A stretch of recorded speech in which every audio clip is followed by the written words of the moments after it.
Mabuhay! Welcome sa video. Sa video na ito, mag-unbox ako ng isang retro gaming handheld na kung saan pwede kang maglaro ng mga retro gaming. Okay, sa mga hindi nakakaalam, isa akong batang 90s kaya mahilig akong maglaro ng retro gaming. Kung alam nyo yung Super Mario, halimbawa ng mga games, yun yung madalas na nilalaro kapag sinabi mong retro gaming. So yung dati kong setup sa paglalaro, ito yung ginagamit ko. Super Pi case. Ito is enclosure lang pero ang laman nito is Raspberry Pi. So dito nilalaro ko yung Nintendo Entertainment System saka Super Nintendo Entertainment System. So ngayon, bale mag-upgrade ako ng retro gaming ko. So ito is nabili ko siya sa Shopee, sa Gigaware, yung pangalan ng store, and nakakuha ako ng malaking discount. Sa mga nasa retro gaming na, yung mga nanonood ng mga dito na naglalaro na ng retro gaming, siguro narinig nyo na yung pangalan na RG35XX Plus. So, nung 2023, last year, ito yung number 1 handheld na ginagamit for retro gaming. So, simula NES, SNES, hanggang N64, hanggang PSP, kaya niya na. Kaya lang, ang pagkakaiba nitong RG35XX Plus is wala siyang analog control. So ngayon, i-unbox ko siya. Maganda yung packaging nung store na binalhan ko kasi may bubble wrap siya. Tapos open natin.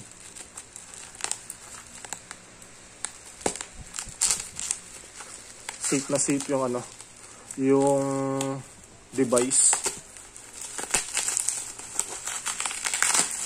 Sige, kaya mo yan po eh. Malakas tayo po eh. Baka masira. Dahan-dahan konti. Okay. So, ito yung box niya. Kita nyo naman nakasealed pa ng plastic. Okay. Tapos, yung okay, may sila. May pag magre-return ka. So, sealed naman yung plastic. Scotch tape. Naka-scotch tape siya. So, buksan natin. Open natin. Actually, last year ko pa to gustong bilhin, kaya lang. So, syempre, ngayon lang tayo nagkaroon ng chance na bumili.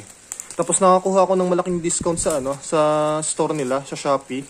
Gigaware. Okay.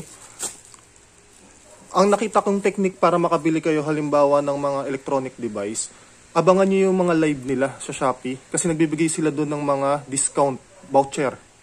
Okay, makakakuha kayo doon ng malaking discount. So, nakakakuha ko dito ng malaking discount. Kaya nabili ko siya. So, ito yung magiging itsura nung itsura nung console. Kapag inopen natin, okay, ito yung box niya. Nakasulat dito RG35XX Plus yung pangalan nung pangalan ng console. Tapos, yung kulay na napili ko is color white. Ayun, naka-highlight yung kulay white. Tapos, walang nakalagay sa box. Okay. Yun, minimalistic yung box niya. So open natin, gold yung yung design. So open natin, pagbukas natin ng box. Ayan, yung console agad yung bubungad sa atin. So tanggalin muna natin to. Okay. Kunin muna natin, mamaya natin tignan kung ano yung itsura talaga niya. Sa box, makikita nyo, meron siyang nakalakip na wipes. So para sa screen. Tapos merong screen protector. Screen protector na tayo maglalagay. Yun. Okay, screen protector. Gilid natin. Tapos user manual. Saka meron pang ang alam ko yung yung cord niya, type C. So, type C na siya. Open natin. Ayun. USB to type C yung cable. So, balik natin kasi marami na tayo niyan. Balik natin dito. Okay. Mamaya na natin to tignan. Gilid muna natin. Yan. Para maganda yung design. Okay. So ito na yung console, nakalagay siya sa plastic enclosure. Tapos, tanggalin na natin. Okay. May board, tapos, foam to, foam. Tapos, eto na yung device. Ang ganda. Puti, minamalis. Okay. So, tignan muna natin yung console. Ito yung harap niya. Meron tayong ditong D-pad. Sabi nila, ito na kasi yung yung upgraded version. Kasi yung first version is RG35XX lang. Medyo may sa mga napanood kong review, is merong problema sa D-pad. Kasi kapag ginagalaw mo yung down ng D-pad, minsan, sa sobrang diin, nakakasama yung left and right na sa D-pad niya, napipindot din. So dito sa upgraded, sa plus version, inayos na ng RG. Okay, meron tayong menu button dito. Meron tayong select, start button, plastic. Pero maganda yung pagka-plastic niya kasi hindi siya yung parang goma. Kasi yung parang goma, di ba, minsan kapag naglalaro ka, pawisin halimbawa yung mga kamay mo, nagiging sticky. Tapos ito yung buttons. Ang layout nila dito is sinunod nila yung sa Nintendo. Yung YXBA. Okay? Yun. Tapos meron tayong speaker dito sa baba.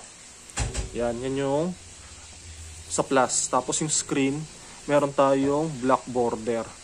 Tapos screen niya. Hindi siya touchscreen. Sa taas, meron tayong mini HDMI. Tapos, mga LED lights, indicator lights. Tapos dito sa may right side, meron tayong power button, reset button. Tapos, dalawang slot ng micro SD kung saan sa TF1 nilalagay yung may operating system. Tapos sa TF2 is yung mga games nyo lang. So, tignan natin yung nakalagay na SD card. So, dito, meron nang nakalagay na SD card. Generic na memory card lang siya, 64 gig. So, sabi nila, kailangan daw palitan to kasi may tendency na mag-fail yung SD card. So, papalitan ko yung SD card dito kasi ang bala ko dito is gumawa pa ng mga susunod na video na kung saan mag-a-apply ako ng customized operating system. So, yung Garlic OS yun. So, kung gusto nyo maging updated, subscribe lang kayo sa channel para maging updated kayo sa mga susunod na video. Tapos sa baba, meron tayong headphone jack and Type-C slot. Okay? Ito para to sa power, saka sa mga dongle. Which is na hindi nakakapaglabas ng video output. Power lang siya, tapos mga peripherals. Sa video output, yung mini HDMI talaga yung ginagamit. So, itatry din natin yan sa mga susunod na video. Tapos sa left side, meron tayong volume. Plus and minus. Yung volume niya, naka-platted siya doon sa body. So, parang hindi mo ramdam yung buttons. Mukhang kailangan mo talagang diinan siya para makapag-up ng volume or makapag-down. Ganon din sa power, saka sa reset. Lalo na sa reset. Ayan, talaga siya. Nakapang ilalim. Which is daw na okay kasi kapag halimbawa daw na madalas mong pinipindot si reset, baka mamaya magkaroon ng problema yung device. Kasi baka mamaya, di ba, sa kakapindot mo daw, biglang lumubog. Kaya minsan, hindi na ginagamit si reset. Okay, sa likod naman ng device is meron tayong dalawang analog button. Meron tayong R1, R2, L2, and L1. Tapos yung logo ng Anbernic. Yan. Tapos naka-slanting yung meron ng hulma yung mga button pataas. Kasi doon sa may RG, doon sa last version nito is naka-platted lahat. So ngayon dito sa plus version, naka-up na yung meron ng hulma yung R2 and L2. Tapos natatanggal yung battery. So ibig sabihin, kasi normal lang na yung mga ginagamit natin sa cellphone yung battery. So minsan talaga darating yung time na lolobo o kaya mag-failure yung battery, madali siyang palitan. Kasi isang screw lang, mapapalitan nyo na yung battery. So ito yung RG XX Plus. Ngayon, i-open natin. Tingnan muna natin yung initial boot up. So diinan natin. Yun, nag-open siya. So may charge yung device. So lalabas agad yung logo ng Anbernic. Tapos kung makikita nyo, umilaw yung indicator lights natin. Yan, naglo-loading siya ngayon. Medyo glossy yung yung screen. Yan.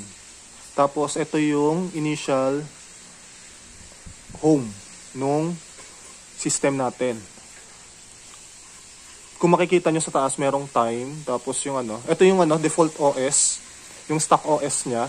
Tapos meron tayong volume doon kung gaano yung level.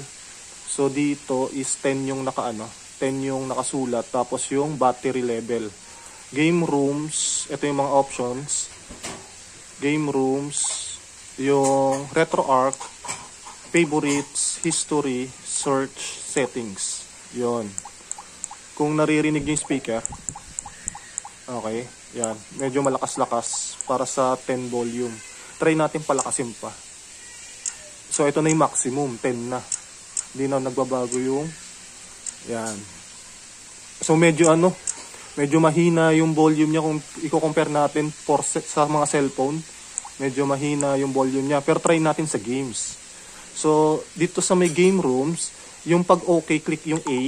Kasi pang Nintendo yung layout nila. So, meron tayo ditong PSP game, PS1, Vertical Arcade, so on and so forth. Ito, may Neo Geo, mga arcade. Ito yung mga kabataan ko talaga. Yan, pati FB Neo, yan yung sa mga arcade na yan. MAME.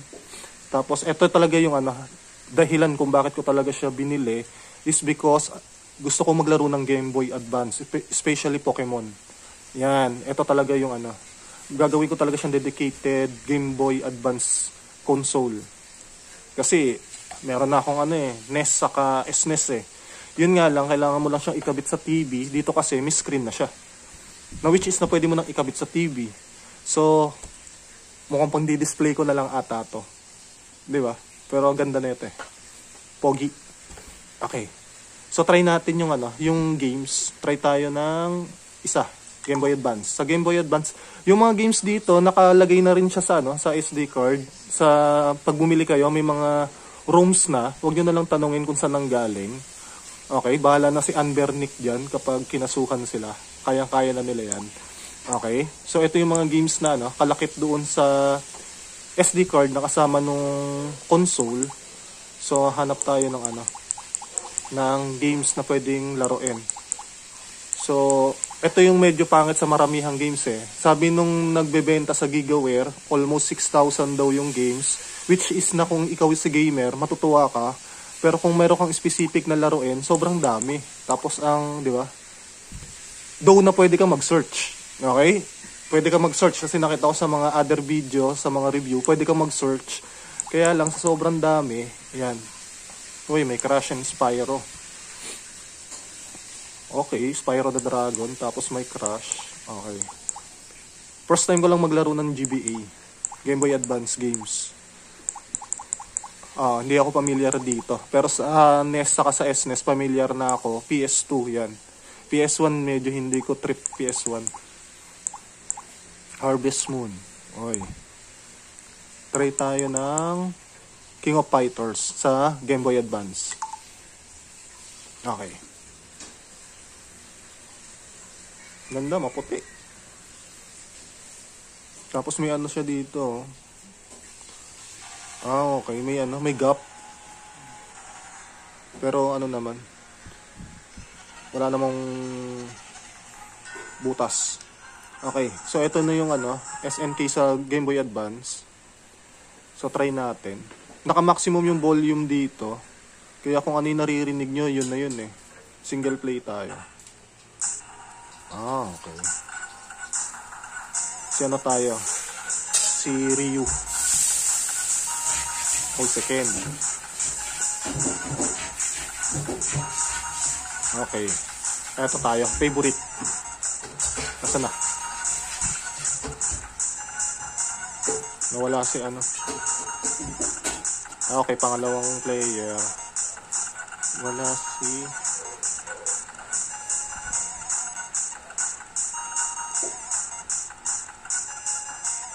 Drunken Master.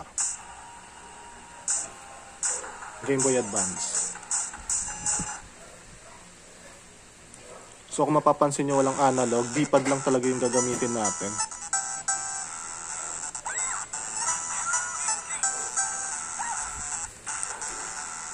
Uy, paano yun? Kaya kung mahilig kayo sa platformer games, maganda yung ano niya, control.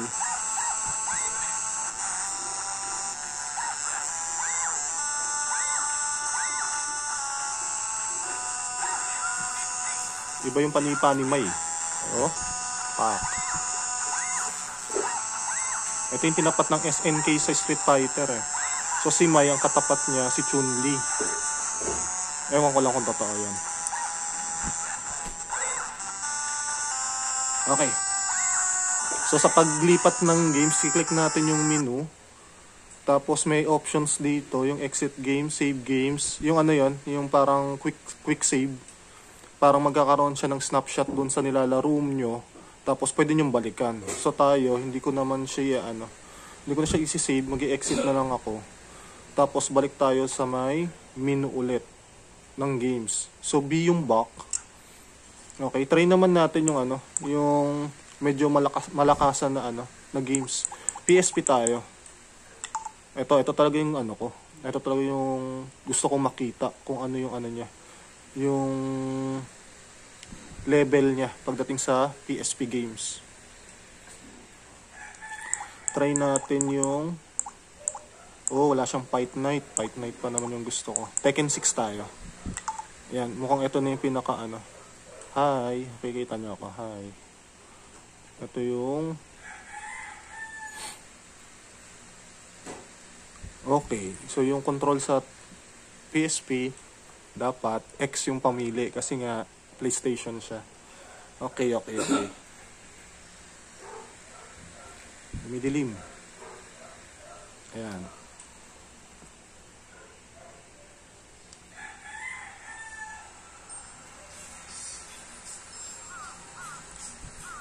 Ulitin ko ulit naka-maximum volume na tayo. Sorry, yung lakas ng ng lights. Tekken 6.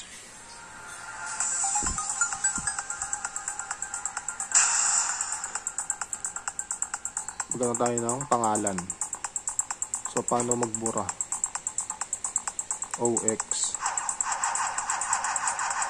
So pangalanan natin to.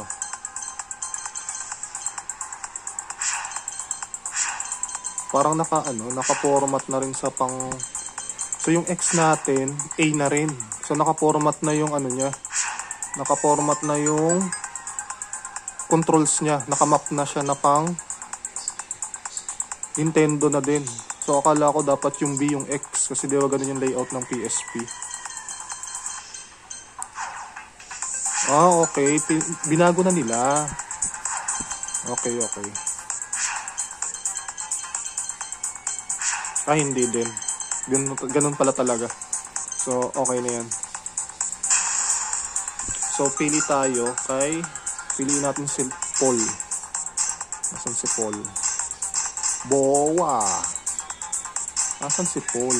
Si Paul ang gusto ko. Hindi sila naka-alphabetical po eh. Paul. Si Eddie tayo, Eddie. Sasayawan natin sila. Okay. Ito yung sa PSP. Sa mga susunod na video, itatry ko yung mga ibang games. Para para makita natin kung ano yung mga games na kaya niya. So, anuhan natin ng combo.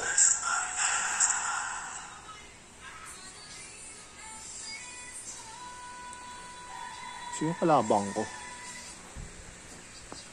Para ka nasa langit. Yon. Yan. Maganda yan. Okay na. Suntukan na.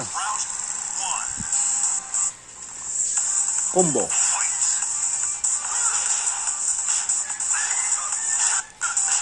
Naglag.